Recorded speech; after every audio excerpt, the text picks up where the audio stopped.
There's a simple thought that might change how you see your dog. What if it's already protecting you in ways you haven't noticed? Small behaviors, tiny nudges, quiet moments of presence. None of it feels random when you look closer. People have documented these patterns for decades without realizing they match something foretold long ago. And the deeper you go, the clearer it becomes that these moments might be part of a much larger shift. What I'm about to share with you could bring new meaning to the way your dog interacts with you. If you'd like to keep exploring connections like this, stay close and consider subscribing. Chapter 1. Modern Signs Matching the Prophecy. It's strange how a dog can notice something wrong in your body before you do. You see it in the quiet way they hover, or the sudden urgency in their behavior, long before any scan or test confirms what they somehow already knew. When a dog nudges you away from a routine or wakes you in the middle of the night, it rarely feels random once you look back at what followed. And these stories appear everywhere. From homes where seizures strike without warning to households where emotional shifts happen silently. The consistency of these moments creates a feeling you can't quite explain, as if dogs are tuning into a frequency we lost the ability to hear. And once you notice that pattern, you start seeing another one. Chapter 2.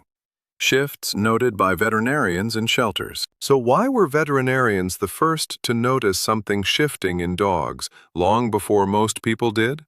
In exam rooms, dogs began reacting to feelings their owners hadn't even acknowledged yet, leaning in with a kind of certainty that didn't match the calm faces beside them. It was subtle at first, an anxious tremble, an insistent paw, a refusal to leave someone's side, and yet it kept happening with people who later admitted they were overwhelmed, grieving, or secretly falling apart. Shelters saw it too, watching dogs bypass room after room, only to sit silently in front of the one visitor whose life had quietly unraveled. These weren't random connections.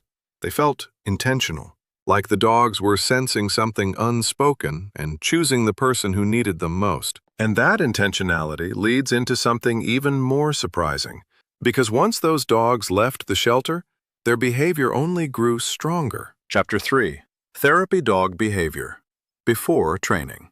It's unsettling how many therapy dogs seemed to know exactly what to do before anyone ever trained them. You hear it from hospital staff who watched ordinary pets walk past entire hallways, heading straight for the one patient whose spirit had quietly collapsed. These dogs offered comfort with a kind of precision no command could produce, sitting close, lowering their bodies, or placing a paw with such gentle certainty it felt almost deliberate. And when nurses noticed these patterns repeating, they stopped trying to redirect the dogs and started trusting their choices instead. What began as isolated moments slowly became a quiet understanding. Some dogs weren't learning these behaviors, they were revealing them. And once you see that level of intuition emerging without instruction, it's hard not to wonder where that sensitivity is actually coming from. Chapter 4. Dogs as emotional and energetic antennas. Most people think dogs are simply reacting to what they see. But what if they're responding to something you haven't even felt yet?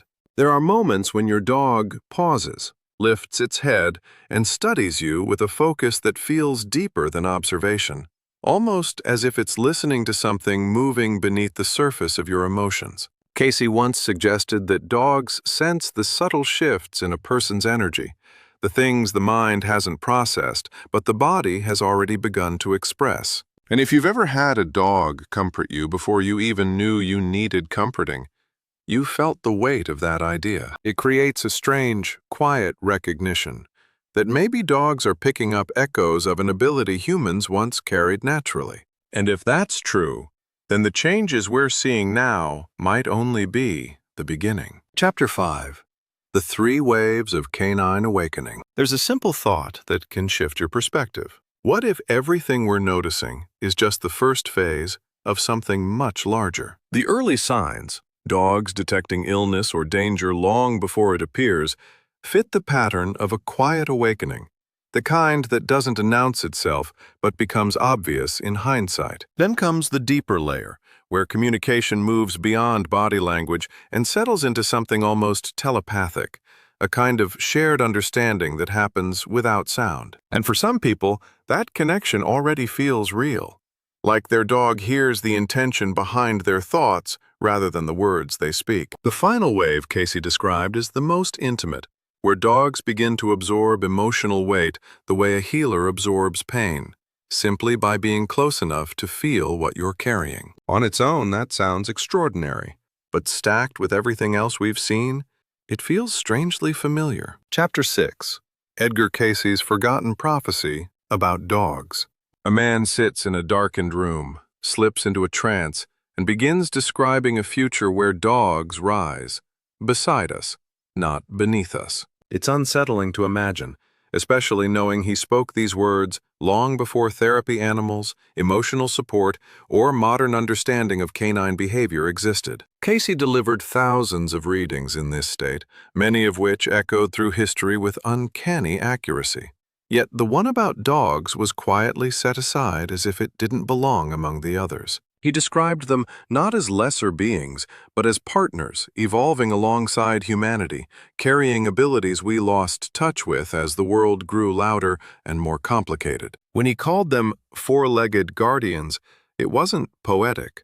It was a literal description of the role he believed they would reclaim when humanity entered a more turbulent era. And if that era sounds familiar, the next part of his vision takes that idea even further. Chapter 7.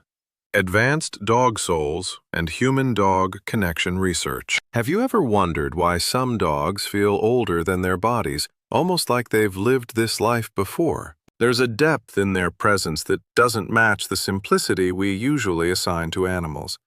A calm knowing that settles into a room the moment they walk in. Cayce once suggested that a few dogs come into the world with a different kind of purpose, choosing their form not out of limitation, but out of devotion to the humans they're meant to guide. And when you look at the growing research around heart rhythms syncing between dogs and their owners, or the way brain waves quietly align during moments of closeness, it becomes harder to dismiss the idea that something more is happening beneath the surface. These are the dogs who mirror your emotions before you express them, who stay connected to you even from another room, as if distance doesn't interrupt whatever invisible thread binds you together. And when you experience a bond like that, it changes the way you understand companionship itself. By now, you might be realizing that the connection you felt with your dog isn't something you imagined.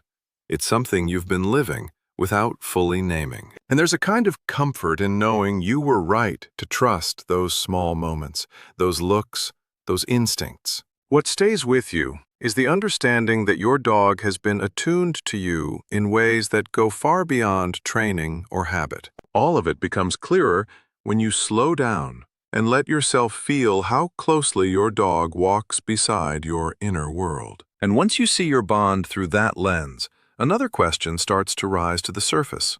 Why did your dog choose you so strongly in the first place? That choice holds a story of its own, one that's tender, surprising, and deeply human. If you're curious to explore that part of the connection, the next video opens that door gently.